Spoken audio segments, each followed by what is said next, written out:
Good morning. This is Nita. Panda dog's over there. Kitty Blaze just went down the stairs. Wait, there he is. Right there at the base of the tree. At the timepiece garden. So it's almost 7 o'clock, not quite. 21 degrees outside, and we're gonna go tell the chickens good morning. You know. Now they don't get to come outside. They didn't lay an egg. They gotta stay in the run. But it's a pretty morning. Thought I'd share.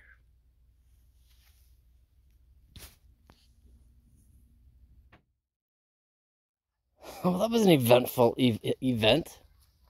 So I came out to give the chickens some raisins. It's their 10 o'clock snack. It's 32 degrees outside. That way I can also come in and check their water.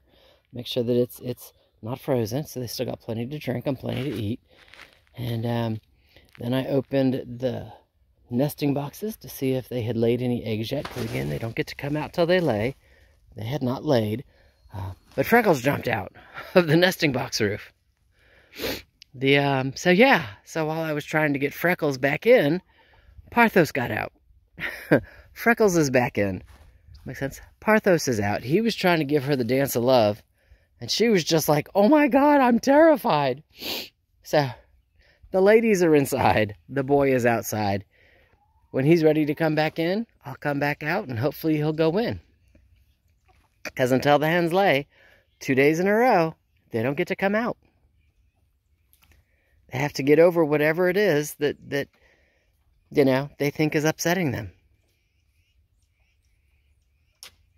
And most of it is just realizing that Freckles is not there to hurt them. I will tell you, Parthos already realizes that, because Freckles made it several noises when I was trying to get her back into the coop. That's why Parthos got out. He came out to defend her. So I just need the girls to, you know, get over it. All right. Freckles is back inside, terrified as usual. Parthos is like, nope, I'm going to sit here and scratch. And the girls are like, that's not fair.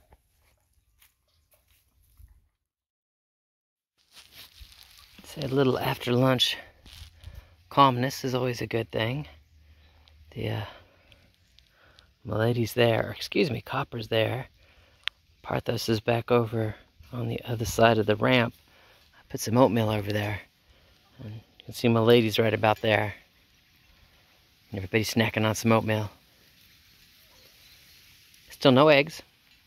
Again, they don't get to come out. Females don't get to come out until they get eggs. And when I came out, Parthos was upset. He was sitting next to the cage, and they were sitting next to the cage, and the fence was dividing him, and it was like, yeah, it wasn't time to go outside.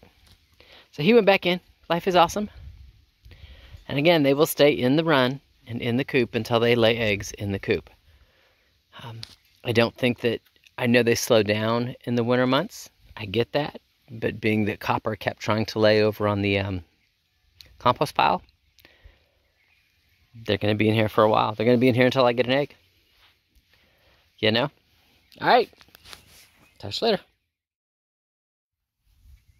All right. Up next on today's agenda, yes, we've reached our high of 42 degrees. Woo-woo! Is to refill my rack closest to the house.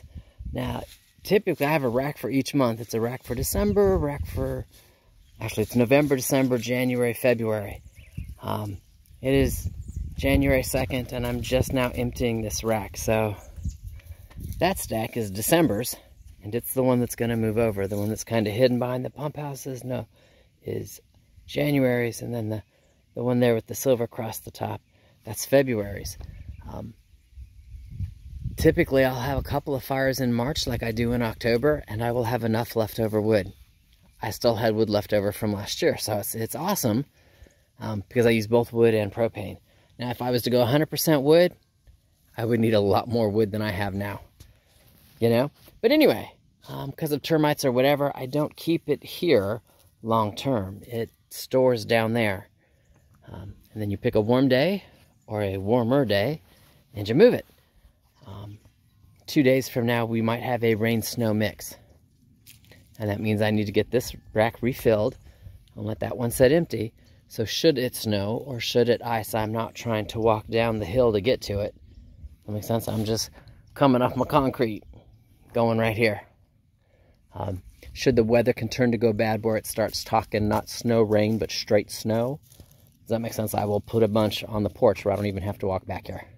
We're just not there yet. And I do that to keep the termites and all the other bugs that live in wood, that makes sense, farther away from the house. So Kitty Blaze approves. He says, get to work, Mom. Panda's like, let's do it. Because there might be a critter that's been hanging out in that wood stack that will scare up. So let me get busy. And the supervisors and I will talk to you later.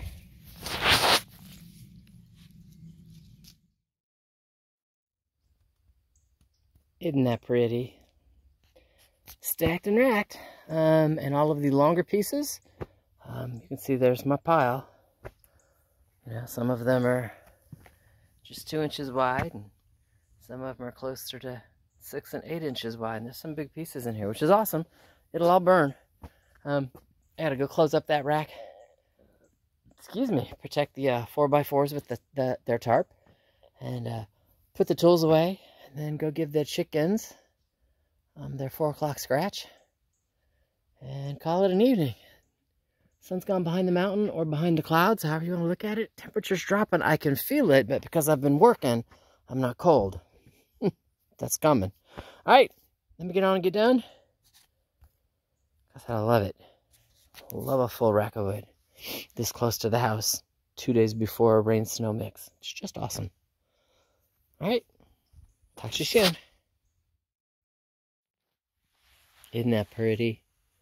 All clean, all the other stuff gone, blown off. How we get ice, rain, snow, whatever.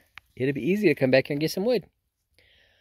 The other one, it's the blue tarp just laying over the 4x4s that hold the wood. It's down. You can kind of see the height difference between the one next to it to the left. So it's all good. That one's down and covered, keeping the 4x4s protect for next year. This one's fully loaded. All the smaller pieces are on the deck. And yeah, cleaned off the driveway. You can kind of see that pile of sawdust. Life is awesome. All right, I will talk to you later.